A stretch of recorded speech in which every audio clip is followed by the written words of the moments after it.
Yo, welcome back to another episode of the Celtics Chronicle with me, your boy, Adam Taylor. And as usual, I'm joined by my homie, compadre, co-host in crime, Mr. Mike Weber, fresh off his trip to Orlando. What's popping, Mike? What's good, Adam? How you doing, man? I'm good, man. I'm good. Last time we spoke, you were hoping that the Celtics drew the Magic in the first round just so like you were going to be in Orlando. You could have attended a few games. Yeah. Didn't shake out that way, man. Didn't Mm. shake out that way. I have a feeling that the Pistons wish it did though. The Pistons are going through a hard time right now. Do you know what? Yeah. The Knicks are going through a hard time too, so I'm Yeah, happy. man. And the The Cavs. East is Cavs are going you through a know hard time too. Celtics seem to be good. the only team doing okay right now. Touch wood, touch wood. We're going to be talking about game 4 because obviously Mike's been on vacation for games 1, 2, and 3.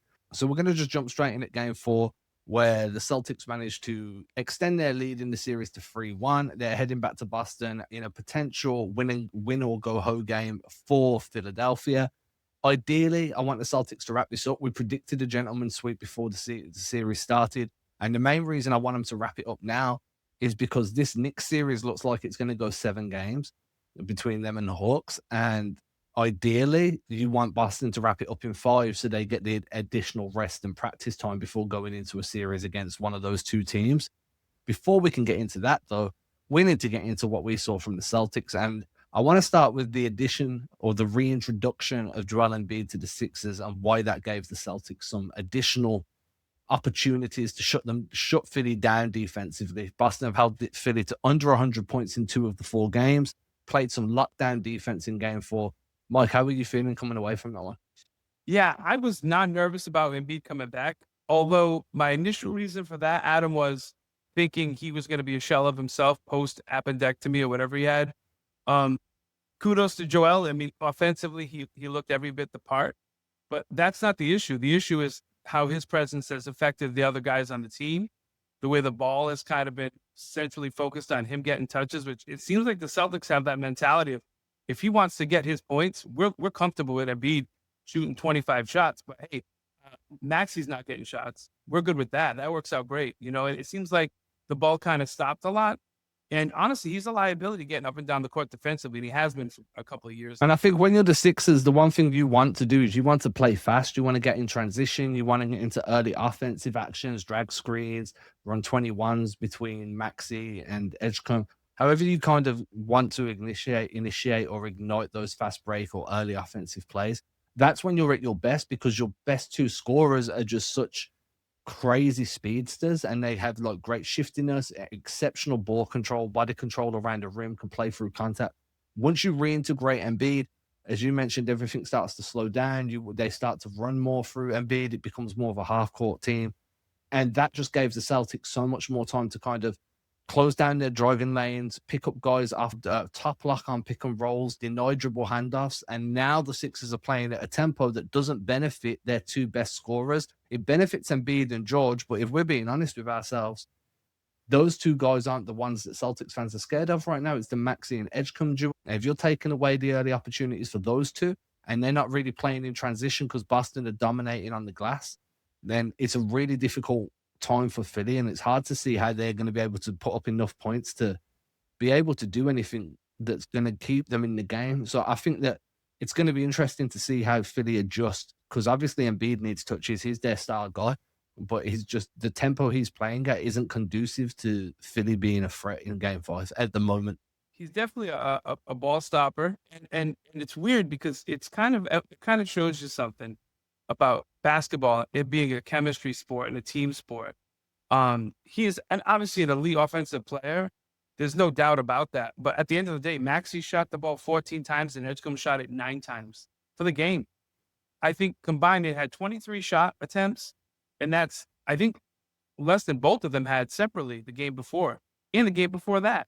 So I think also, let's not discount the fact that he is not an elite rebounder like he used to be. He's not. And one of the things that was helping them out was the rebounds from Drummond and Bona on outlets. Boom, out. I mean, how many 2-on-1s fast breaks were they getting early on in the series? And that was not prevalent last night. I don't recall. There were a couple, obviously, because the Celtics are shooting threes. You're going to get some long rebounds. But I didn't feel like, wow, this is like a track race, which was one of our areas that we were concerned about was it going to turn into a mucky, muddy fight with grit and grime like the Magic perhaps? But in this case, the speed of that team it's not heightened when he's out there. And I think part of that is because, like, if you've got Adembona, you can use him as kind of a semi-rim runner. He can force the Celtics to have to tag or pick up around the rim. If you've got Andre Drummond, you run him as a trail man, or as an early screening role guy. With Embiid, so both of those guys, just to get back to Drummond and Bona, both of those guys can be off ball. They can play at a high pace. They can play at a slow pace. They can be back. They're better screeners right now too. Once you put Embiid in there, the offense kind of flows through him. So it's not like you can sprint the floor off an outlet and not need to worry about where your big is, because Paul George will come over and screen for you, or whoever it may be. Once Embiid's there, you kind of have to slow it down because everything flows through him. You're going to get him at the elbow. You're going to get him on the perimeter. You're going to run delay, handoffs, whatever it may be. And that just gave Boston so much opportunity to kind of pick their matchups, switch when they needed to, pre-switch, pinch when they needed to. They absolutely went crazy on balls and alls in this game, just icing and weakening pick and rolls across the wings. This is the Celtics to the Sixers. Yeah. And that limited what Philly could do, because not only were they struggling to get out in transition, they were struggling to even get anywhere near the middle of the floor when running pick and roll. And that limited their ability to create passing lanes for Embiid when it was a roll man. It was kickouts to contested shots. The Celtics just suffocated Philly, and part of it was from Philly's own making of trying to run through Embiid, where realistically they probably should have used him as like a release valve when things went wrong, rather than trying to run through. Now, look, I ain't complaining. The Celtics, the Celtics come away with the win. We're happy. We're one game away from wrapping up the series. But from kind of like an X's and O's standpoint, I was like, there's a lot of pressure on Embiid right now to be a facilitating big, along with being like a primary scorer, when we've already seen that Edgecombe and Maxey are the problems. And it made life so much easier for Boston. Obviously, Nemi struggled, picked up some fouls. This hasn't been a Nemi series, to be quite honest with you. He struggled, foul trouble all the way through. And then obviously we've got the Vucevic of it all, and whether or not Luka Garza has been better suited. But from a defense standpoint, I think the Celtics did what they needed to do, and unless the Sixers can adjust, Philly are going to struggle to crack 100 points for the third game. I mean, the defense, it got to the point where Maxey was trying to play off 2 feet, try to get the ball, try to switch through. Walsh did a fantastic job on him. They were calling him Alcatraz. That's how much he was locking him down. And the other thing was Edgecombe. I mean, wow, I've never seen a guy lose confidence quicker. It was like they were daring him to shoot at the second half of that game last night. It was like, go ahead and shoot.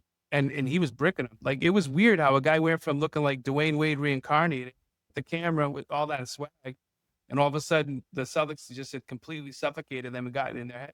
It was awesome. It was a really good. The defense, as much as it sucks that we lost a game, that's been my primary focus this series, is the Celtics defense. I know we're going to play Celtic basketball offensively. It's just been the defensive approach and how we're responding to it. Oh, I'm still on. Yeah, I think a lot of it's going to be just altering like where you can and picking up guys as the Sixers adjust, right? And like you mentioned, Walsh has been great. I think Scheinman is another guy that's played some solid defense, switchability, being able to do things off ball that's been able to deny guys from even getting on the ball.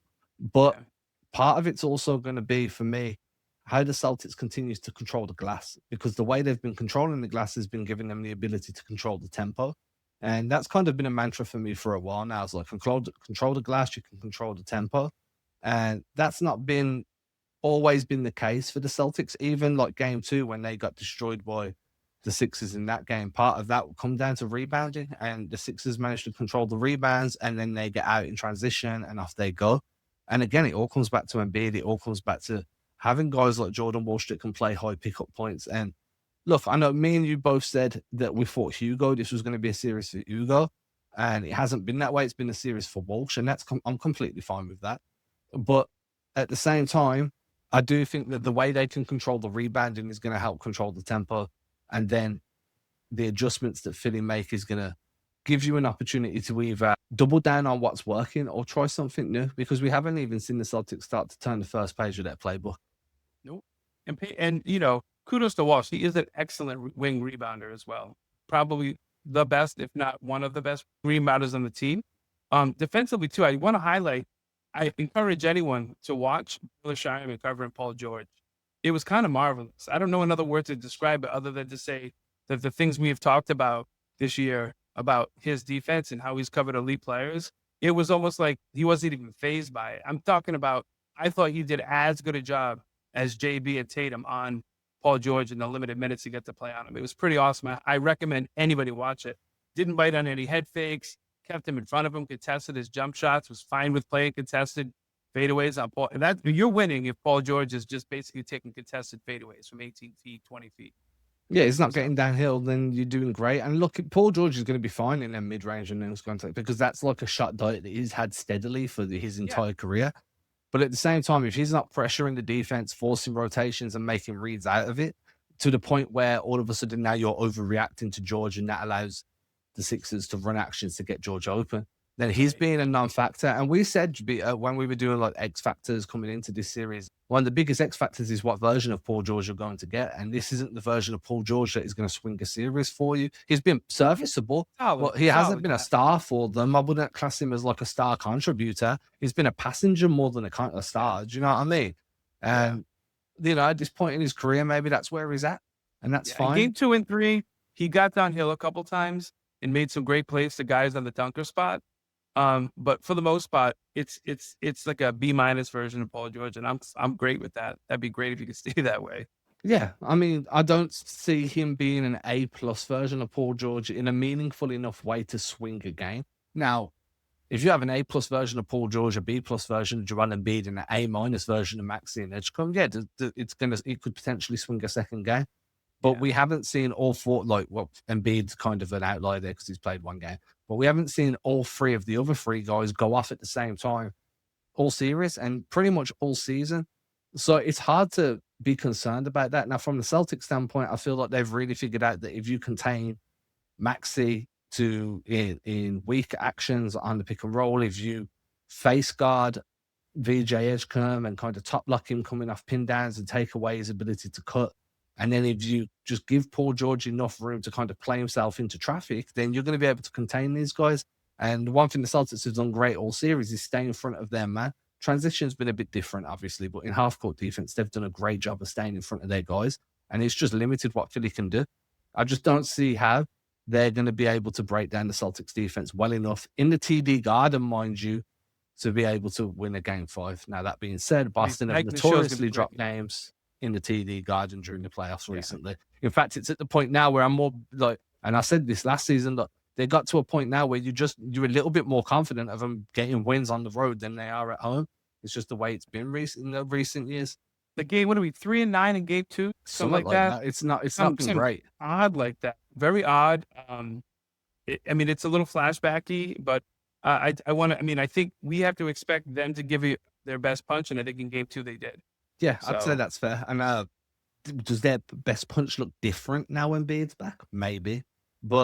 And we've seen this before. Embiid comes back from injury midway through a series against Boston, kind of slows down what they're doing, and then the questions come afterwards whether he should or should not have played. And it's going to feel like that again because right now the Celtics don't have a direct answer for Embiid, but they don't need one.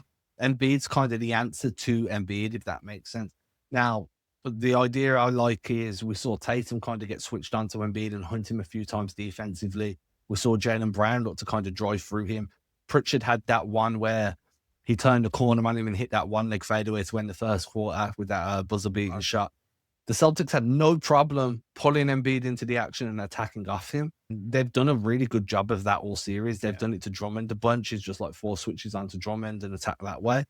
So just from a shot quality and shot generation standpoint, the offense has been perfectly fine. I don't think I've worried about that. Game 2 was a shot variance thing, and shot variance is what it is. You can't miss that many threes and win a game. And when you take as many threes as what the Celtics do, those type of nights are going to happen. They'll be few and far between because of the talent on the roster, but they're inevitable, and you kind of just have to ride that fluctuation and hope that you don't have a multiple game variance swing.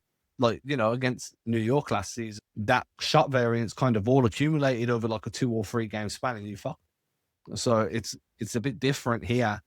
So I'm just at the point now where I'm like, Philly's reintroduction of Embiid has kind of slowed it down for them, and Boston have too many answers at too many positions for the Sixers to realistically stand much of a chance. They might snag game 5, but game 6 it's over.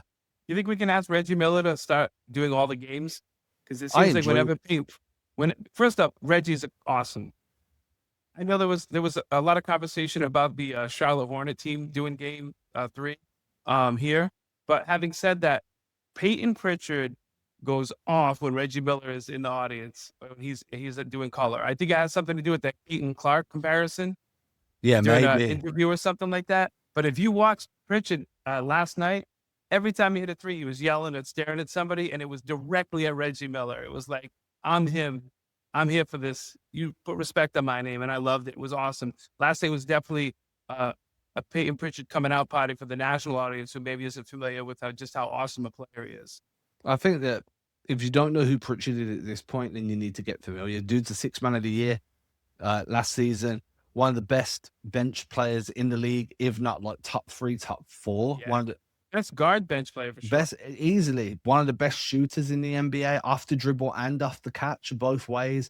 Yeah. Elite handles, great dribbles, can get to Yeah. where he wants to go on the floor, can create separation through contact, can create angles off the bounce just because of And the he way speeds that, the game up for us too, which I yeah, love. dude. And like his ability to control his own tempo, like speed up, stop on a dime, turn direction, speed up again. Like his speed variance on the ball is just ridiculous, man. And I think that when you pair him with the Jason Tatum, Jaylen Brown, and you've got Pritchard coming off the bench, as you say, speeding the game up, it's so hard to deal with, especially when you've got floor spaces everywhere. Sam Hauser, Baylor Scheinman, Luka Garza, Vucevic, Jordan Walsh can hit a 3 off the catch.